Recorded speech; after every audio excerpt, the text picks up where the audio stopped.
Today we're going to be going over the top 5 pros and cons of the Jeep Cherokee XJ. Now, this list is just my opinion and it's not in any specific order. So the number 1 pro for the Jeep Cherokee XJ is that it was produced from 1984 all the way up until 2001.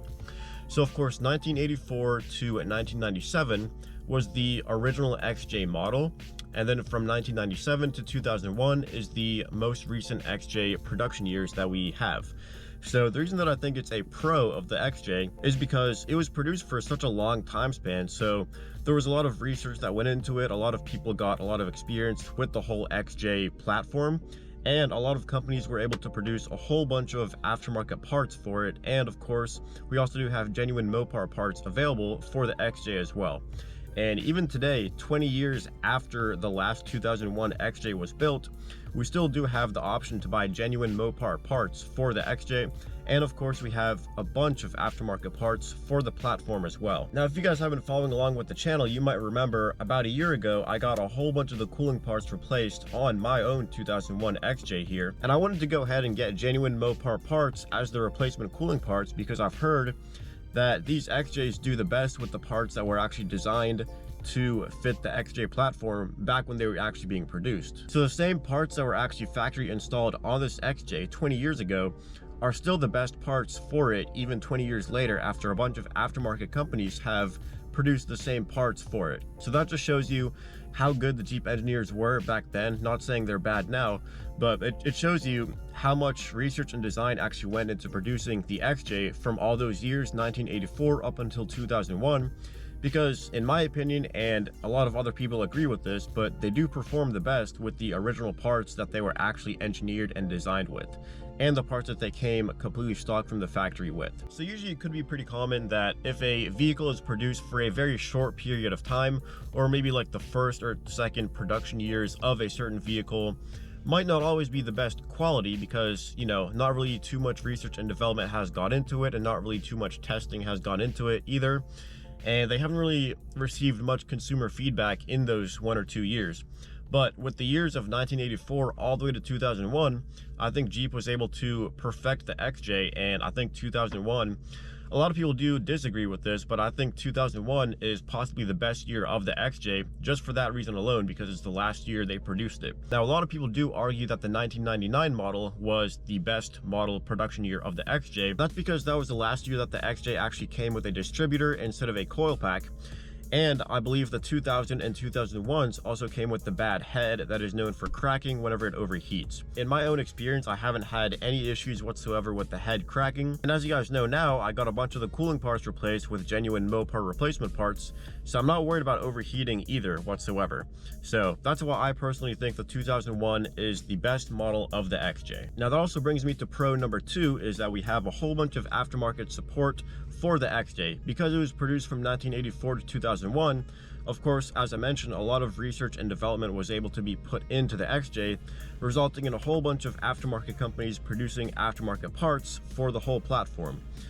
So I do think that the XJ is one of the most customizable vehicles on the entire planet, just for that reason alone, because it was produced for such a long time and so many companies were able to produce so many aftermarket parts for the XJ. Now, along with the XJ, I also do think the Wrangler is another highly customizable vehicle, as you guys know, because it's been around for so long. Now, of course, they haven't had the same exact production model for a super long time. You guys know it went from the CJ to the YJ, TJ, JK, JL. So they've definitely went through a bunch of different variations of the Wrangler, but I think because it's been along for so long, so many aftermarket companies are able to put in so much research and development into producing so many aftermarket parts for those Jeeps, the Wrangler and the XJ as well. So because of that, I think it's a very good pro of the XJ is that you're able to pretty much customize it however you want. And I think that's a great part of having an XJ, no matter what year it is. If you want to keep it stock, you can do that. If you want to build it up to be a rock crawler, you can definitely do that as well. If you want to build it up to be a daily driver plus an occasional off-roader, you can easily do that as well. If you want to build it up and just restore it or preserve it, you can definitely do that as well. If you want to build it to be a drag racer even, you can do that as well. I've seen many people drag race these XJs because they're just so highly customizable. I think that's what makes it a very amazing vehicle as well. Pro number 3 of the XJ is that it's such an easy vehicle to work on. Now, by no means, I'm not a mechanic whatsoever. I'm not really too mechanically inclined either, but I was able to do a whole bunch of work on my XJ all on my own just by learning by watching videos. So if I can do it, I think anybody out there with some mechanical tools and barely any kind of like beginner skills can work on an XJ. If you guys look back on my channel probably 1 or 2 years ago, I posted a whole bunch of videos of all the repairs and maintenance things that I did to my XJ. I definitely did learn as I went because I never had experience working on an XJ. I was just learning by doing it and by watching YouTube videos as well. So I definitely do think that they are super easy vehicles to work on. Like I said, if I can do it, pretty much anybody else can do it as well. And it's also a good vehicle to learn mechanical skills and learn how to work on vehicles because there's not really much you can mess up. And if you do mess something up, then it's super easy to fix, in my opinion. Even if you can't fix it, there's a whole bunch of people that are super familiar with the XJs, like I mentioned. And, you know, if you do mess something up badly that you can't fix, take it to a mechanic, because I guarantee if you go to any kind of off-road specialty shop or any kind of Jeep shop, there will be many people there that know exactly what to do to fix your XJ.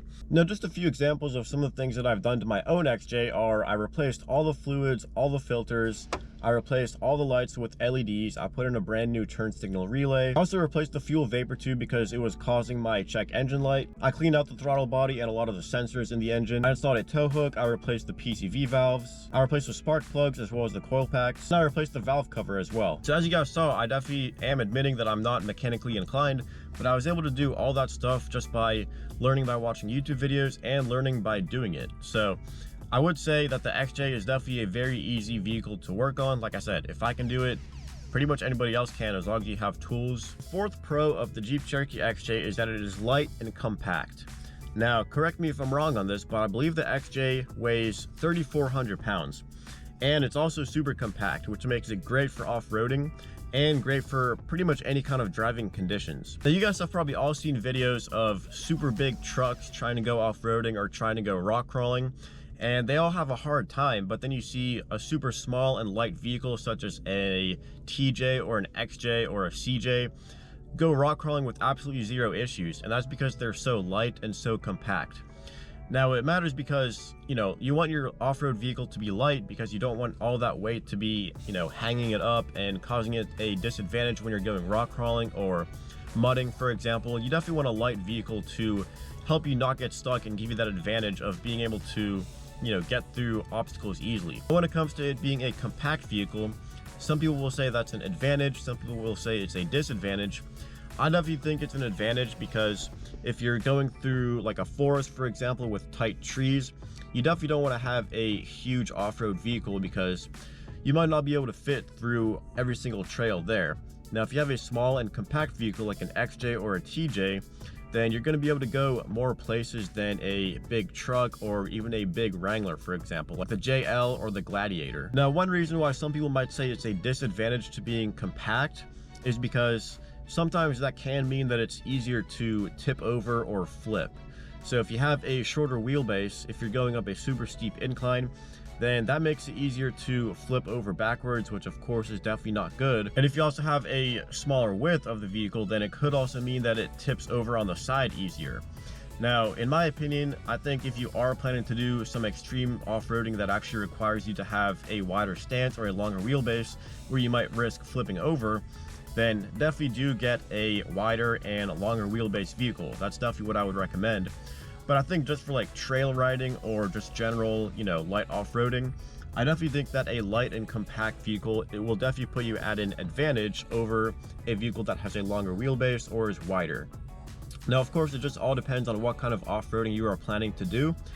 But I think in general, a lighter and more compact vehicle will definitely give you an advantage for most off-roading situations. Let's move on to pro number 5. Now, I don't think any top 5 pro list of the Jeep Cherokee XJ would be complete without mentioning the bulletproof inline-6 4-liter engine. Now, we all know, all Jeep people know that it's a super legendary engine that Jeep produced, and it's basically what everybody wants in their old XJs. Now, I personally have not had any issues with my 4-liter inline-6 engine whatsoever, but my mileage on my odometer is also around 107,000 miles. So that's super low, I would say, for the bulletproof inline-6 4-liter that these come with. Now, of course, these also were offered in a smaller engine displacement. I believe it was the 2.5 liter 4-cylinder, which isn't really a super desirable engine because everybody knows that the inline 6 4-liter is what you want to get in these old XJs. But I personally don't have any experience with the 2.5 liter in the XJ, so I can't really speak from experience. But I just know that everybody else says the inline 6 is a lot more desirable and a lot more reliable as well. Many times if you go searching to buy an XJ, you'll get super excited seeing a super clean one, super low mileage, super low price, but then you go to look at the engine that it has and you see it has the 2.5 4-cylinder. Now, I know that's happened to me many times whenever I was searching for another XJ, is you just get super disappointed when you see that engine configuration in such a clean XJ. Because if an XJ that was super clean, super low mileage, had the inline 6 4-liter, then it would most likely be a lot higher price. Same thing goes for Jeeps that are only 2-wheel drive versus the ones that are 4-wheel drive. They definitely are getting much more rare to see the 4-wheel drive 4-liter inline 6 XJs, especially clean ones. And if you do find one, these days they're going for like 10K or more, which is absolutely insane. And if you have an XJ with the 4-liter that's 4x4, definitely hold on to it because they're definitely getting very rare. So now moving on to the top 5 cons of the Jeep Cherokee XJ. Now, you guys could probably guess it, but my number 1 con of the XJ is rust. So no con list of the Jeep Cherokee XJ would be complete without talking about all the rust issues that are happening on these old XJs. Now, as I was saying before, these XJs are getting super rare, especially clean ones, because these things get rusty super easily. Now I'm going to get out here and show you guys all the rust on my XJ, but first I wanted to talk through all the rust repairs that we've done so far on my XJ. So we spent around $2,400 on rust repairs on my XJ here a few years ago. And for that, we got the entire rocker panels on both sides replaced, both the inner and the outer panel, and they look very good right now. No rust whatsoever. Along with that, we also did get the rear lower quarter panels replaced because those were basically non-existent and they were basically just eaten out by all the rust happening. So we got all 4 of those body panels replaced, completely replaced with brand new sheet metal. And basically the only part that is left on the body that's still rusty is the rear bumper, which we are also getting replaced, as you guys know as well. Now I am just getting a brand new OEM rear bumper, and it is currently at the paint shop getting painted, so I'm just waiting for the call back for that so we can go get it installed. Along with that, we are also getting the rear bumper brackets replaced because those are also super rusty as well. And we're also getting the rear bumper end caps replaced because they're just a little bit faded right now. So let's go ahead and get out and let me show you guys all the rust repairs that have been done so far to my Jeep Cherokee XJ.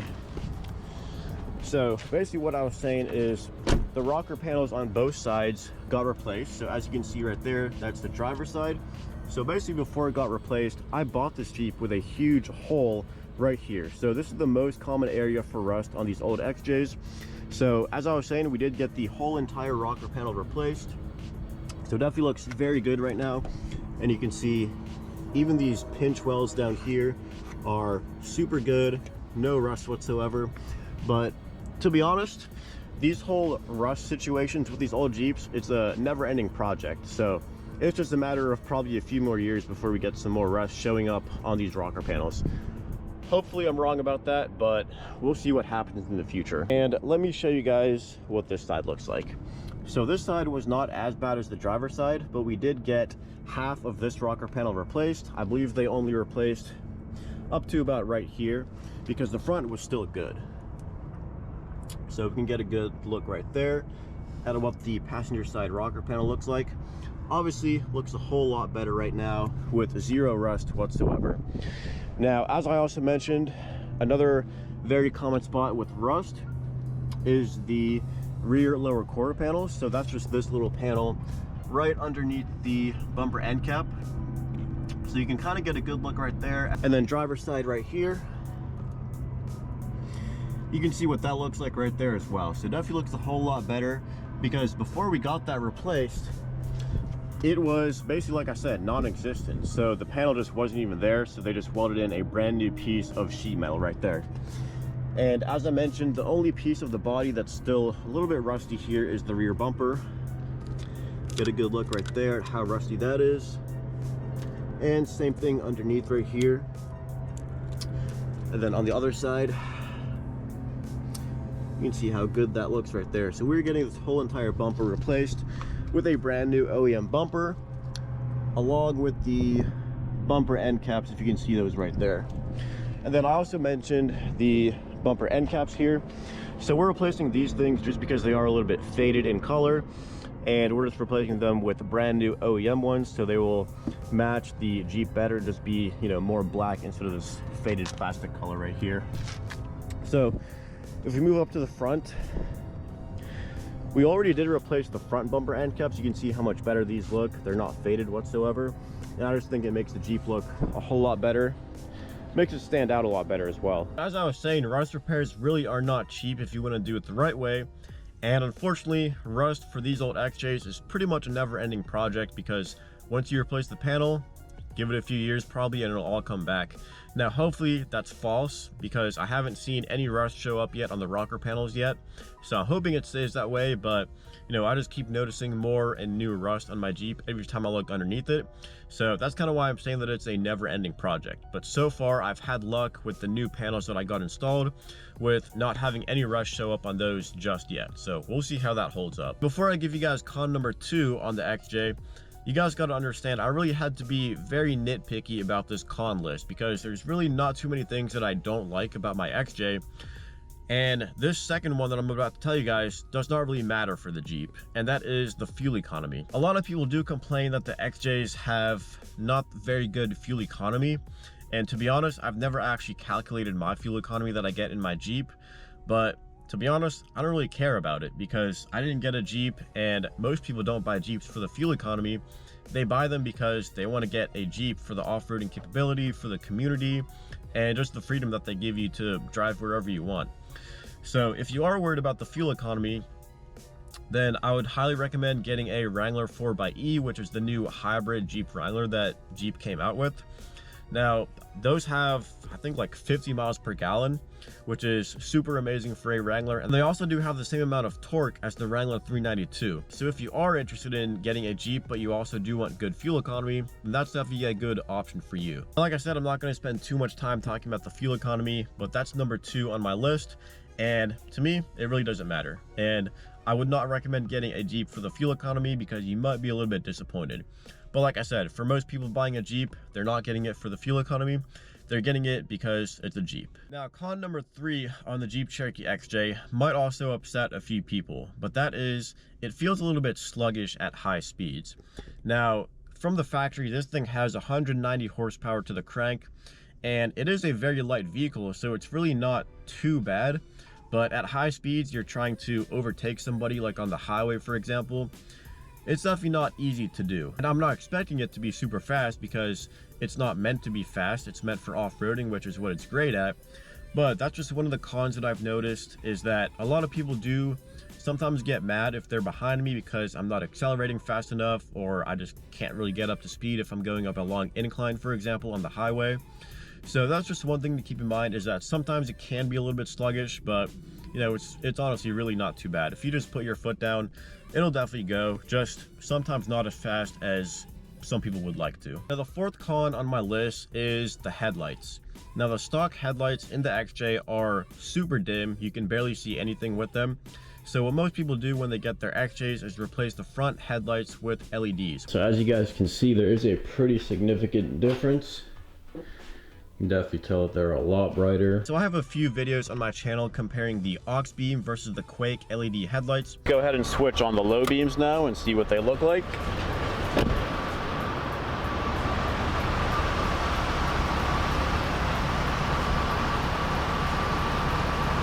Now, in my opinion, I definitely do prefer the LED headlights, because I think they're just a lot more bright and they help me see better at night.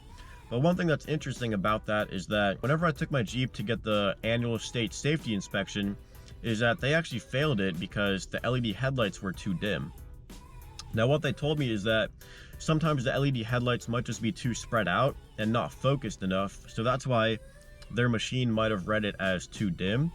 And I put the stock, like, super dim headlights back in, and it passed with those. So I'm guessing that the stock OEM headlights that the XJ comes with are just more focused. But not as bright, I guess. So LED headlights might just be more spread out, but in my opinion, they are a lot brighter than the stock OEM headlights that the XJ came with back in the day. So really not a huge con because they're easily replaceable with LEDs or whatever other headlights you want to get, but it's just a con because it came stock with very dim headlights, and I think most of you guys would probably agree with that. Now, the number 5 con for the Jeep Cherokee XJ is just that it doesn't have too much room on the inside. Now, of course, if you're dealing with a compact and light off-road vehicle, then yeah, that's going to be a consequence of having a light and compact off-road vehicle, is that there's not going to be too much space on the inside. But even saying that, it's really not bad whatsoever. And I can show you guys my own seating position here in the driver's seat, so you can see how much room I have there. And I can still easily move back and show you guys how much room there is in the back here. So you can see there is a good amount of space there in the back. And yeah, it's really not too bad in the front, obviously, but let's go ahead and hop in the back. If we hop in the back here, let's see how much room I actually have. All right, so the front passenger seat is basically how I would sit, and I have to say the headroom is kind of weird here as well, but that's only because the headliner is super saggy. But there's how much legroom I have, probably like 2 inches maybe. Really, you know, it's not terrible for the kind of vehicle it is, but it's definitely not super comfortable, and it probably wouldn't be super comfortable for a long drive. But if you look here, you can see my head is literally touching the headliner because of how saggy it is. So I probably should have put that on this list as well. But if you see here, I push the headliner up, I have definitely enough headroom here as well. So I definitely should have added the headliner onto this list. Maybe we'll make that number 6. The amount of room that you have really isn't too great, but you know, you really can't expect too much for a vehicle that's compact and light like this. Now let's go ahead, and I want to show you guys the outside view of what this looks like, because I feel like there's this like bulge right here, so it makes it a little bit more difficult to actually get inside the vehicle. So that's just one thing that I noticed as well, is that if you're trying to step in and actually get into the second row here, is that it kind of like bulges out just a little bit too much here to make it easy to go in. If we get into the front passenger side here, let's see what this feels like. So yeah, this is perfect. Definitely enough room in here, and yeah, I'd be super comfortable sitting here. So maybe we could just move the front seat up a little bit, and of course that would give you a lot more room in the rear and a lot more legroom, of course. And of course, with the headliner being saggy, you can see I'm basically touching the headliner. But with a good headliner, you can see I definitely have enough headroom here. So the con of not having enough room really is not a con for me personally, because I don't really mind having this much room. This is actually perfect for me because I don't need a big vehicle for any reason. And I also do like the fact that it is so compact, because it gives you an advantage for off-roading, like I mentioned before. So yeah, I mean, the whole con of it not having enough space really is not a con for me personally. It's just something that I wanted to mention if anybody does need a lot of room on the inside. Now, of course, I did say I wanted to add the headliner to the list of cons, because as you guys saw there, and as you see right here, it's definitely very saggy, and that's very common for pretty much all XJs. And to be honest, it's pretty much the most requested mod on every single video. Anytime I release a video, there's always a comment that says, fix that headliner.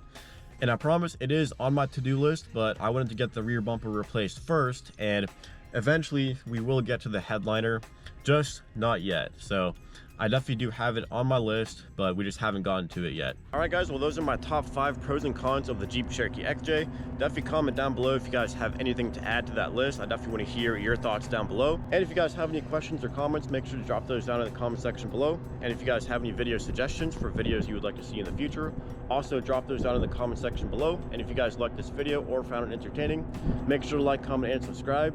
And as always, thanks for watching.